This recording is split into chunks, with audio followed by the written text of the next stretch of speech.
Hello everyone. मैं राजेश भंडारी आप सबका स्वागत करता हूं अपने चैनल इलेक्ट्रिकल अड्डा में। जैसा आप लोगों को पता है कि हमने जो क्लास 12th है उसका यूनिट फर्स्ट स्टार्ट किया है, ठीक है।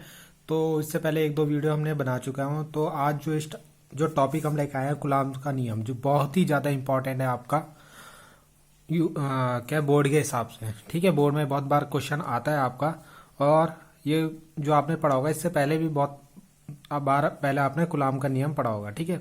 तो क्या होता है ये दो बिंदु आवेश, तो देखो कुलाम्ब का नियम जो होता है ना, दो चार्ज, ठीक है, आवेश के बीच जो फोर्स लगता है उसके बारे में बताता है, ठीक है।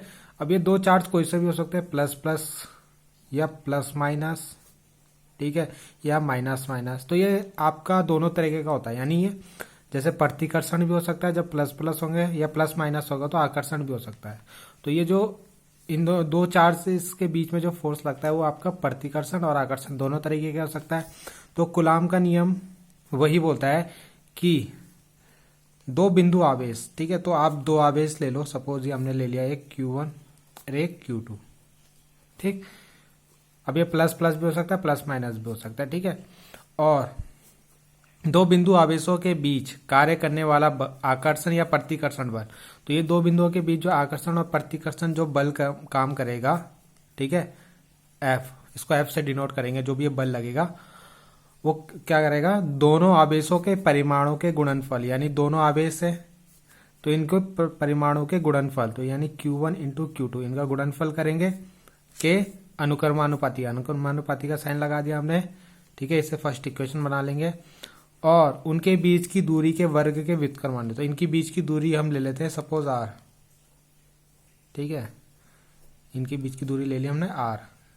तो इनकी बीच की दूरी के वर्ग के व्युत्क्रमानुपाती, तो व्युत्क्रमानुपाती में क्या लेंगे, 1/, में लेंगे, ठीक है, 1/r² के व्युत्क्रमानुपाती होता है। इस बल की दिशा दोनों आवेशों को मिलाने वाली रेखा की दिशा में होता है, ठीक है। तो यहाँ पे जो फोर्स लगेगा, सपोज अगर ये प्लस प्लस है तो इनमें क्या होगा, प्रतिकर्षण होगा, तो ये इस तरीके से लगेगा, यानी एक इस साइड लगेगा, एक इस साइड लगेगा, ठीक है। और आकर्षण होगा तो दोनों इस ऐसे के लगाएंगे, ठीक है, यानी ये इस पे लगाएगा, ये इस पे लगाएगा। तो यानी इसी लाइन पे ये फोर्स लगेगा आपका, यही बोल रहा है आपको, मिलाने वाली रेखाओं पे ये फोर्स आपका लगता है, ठीक है। तो जब हम इक्वेशन 1 इक्वेशन 2 को ऐड करेंगे तो हमारा जो फॉर्मूला बनेगा directly proportional to Q1 Q2 upon R², ठीक। जब प्रोपोर्शनल का साइन हटाएंगे तो ये फॉर्मूला क्या बनेगा, F इक्वल टू, प्रोपोर्शनल को हटा के कांस्टेंट ले लेंगे हम K, Q1 Q2 upon R², ठीक है। K यहाँ पे आपका नियतांक है,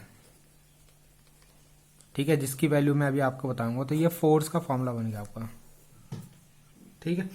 अब हम यहाँ पे जो है K की वैल्यू रख सकते हैं। K की वैल्यू होती है आपकी, K इक्वल टू होता है 1/4πε, ठीक है, 4πε। तो ये K की वैल्यू जब हम यहाँ पुट करेंगे तो ये फॉर्मूला आपका इस तरीके का भी बन जाएगा, ठीक है, 1/4πε Q1 Q2 अपॉन R², ठीक है। तो यहाँ पे एप्सिलॉन क्या है, माध्यम की विद्युतशीलता, ठीक है। और एक अभी हम पढ़ेंगे एप्सिलॉन नॉट, यानी इसके नीचे 0 लगाओ तो ये निर्वात की विद्युतशीलता होगी।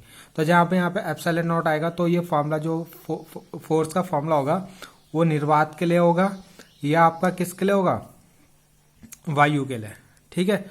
और जब E आएगा तो उस समय माध्यम की विद्युतशीलता, यानी तब यह किसी माध्यम में लगने वाला फोर्स होगा, यानी इन दोनों के बीच कोई माध्यम होगा। अभी सपोज एयर है, जब सपोज निर्वात होगा या वायु होगा तो ये यहाँ पे एप्सिलॉन नॉट आ जाएगा, ठीक है। और जब कोई माध्यम होगा तो E आएगा आपका, ठीक।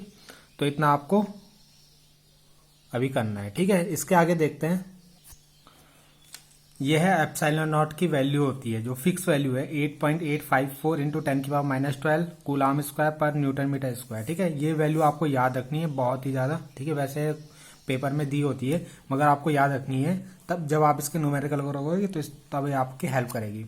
तो ये 1/4π पूरा जो ये होता है यहाँ पे एप्सिलॉन नॉट K की वैल्यू, इसकी जो टोटल वैल्यू होती है ना, जब आप यहाँ पे वैल्यू रखते हो 3.4, ठीक है, यानी 1/4 पाई की वैल्यू 3.14, एप्सिलॉन नॉट की वैल्यू 8.854 इंटू 10⁻12। तो इसको जो सॉल्व करके आता है ना वो डायरेक्ट आपको याद रखना है 9 इंटू 10⁻⁻⁹ 10⁹ न्यूटन मीटर स्क्वायर पर कूलम स्क्वायर। ठीक है, ये वैल्यू आपको याद रखनी है डायरेक्ट। ठीक है, क्योंकि वहाँ पे सॉल्व करने की जरूरत नहीं होती। 1/4πε और जहाँ पे भी होगा वहाँ पे आप डायरेक्ट ये वैल्यू रखोगे। ठीक है, तो ये आपको फोर्स का फॉर्मूला याद रखना है। अब हम देखते हैं नेक्स्ट इसमें।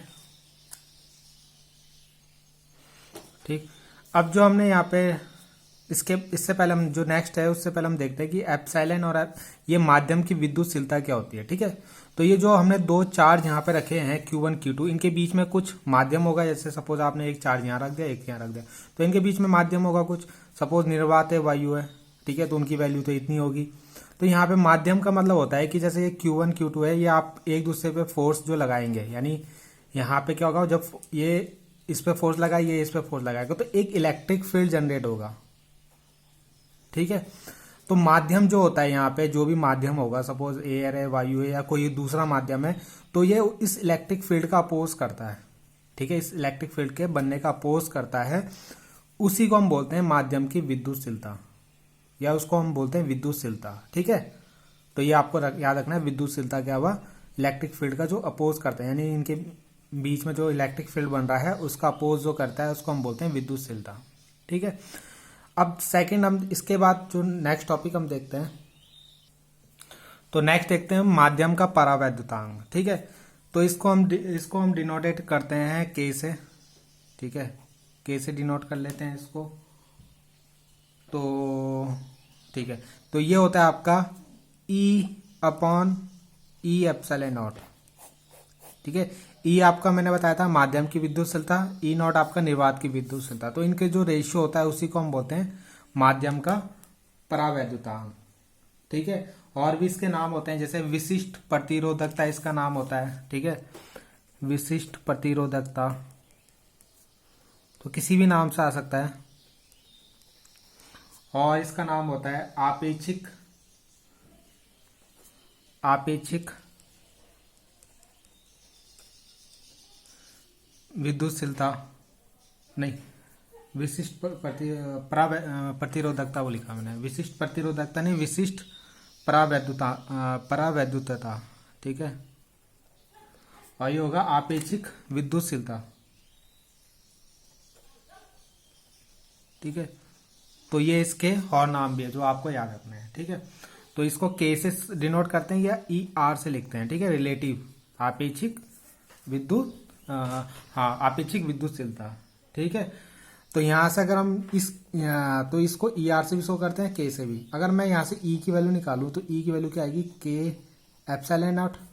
ठीक, अब इस E की वैल्यू जो हमने निकालना, E नहीं, ε0 की जो वैल्यू निकाली है, ε0 की जो हमने वैल्यू निकाली है, ठीक है, इसकी वैल्यू हम यहाँ पुट कर देंगे इस वाले फॉर्मूले में। तो ये फॉर्मूला क्या बन जाएगा, F=1/4π, एप्सिलॉन की जगह रख देंगे K∈0 इंटू Q1 Q2/R²। ठीक है, तो यहाँ पे ये एयर है। ठीक है, एयर के लिए होता है ना, ये एयर या निर्वात के लिए ε0 की वैल्यू है। तो यहाँ पे K की वैल्यू लिखेंगे 1। वायु के लिए K की वैल्यू जो होती है वायु या निर्वात के लिए 1 होती है। तो ये फॉर्मूला क्या बन जाएगा, F=1/4πε0 Q1 Q2/R²। ठीक है, तो जब आपका क्या होगा, माध्यम क्या होगा, निर्वात हो गया, वायु होगा, तो ये वाला फॉर्मूला लग जाएगा आपका। ठीक है, F=1/4πε0 Q1 Q2/R²। तो ये दो फॉर्मूले आपको याद रखना है, और एक आपको इसकी वैल्यू याद रखनी है, 1/4πε0 की वैल्यू ये होती है। ठीक है, और एक जो माध्यम का परावैद्युतांक होता है उसको हम उसको माध्यम की विद्युतशीलता अपॉन निर्वात या वायु की विद्युतशीलता के रेशियो को हम बोलते हैं माध्यम का परावैद्युतांक। ठीक है, तो ये आपका कूलॉम्स लॉ है आपका। ठीक है, इतना आपको याद रखना है। तो आई होप आपको ये समझ में आ गया होगा। Thank you.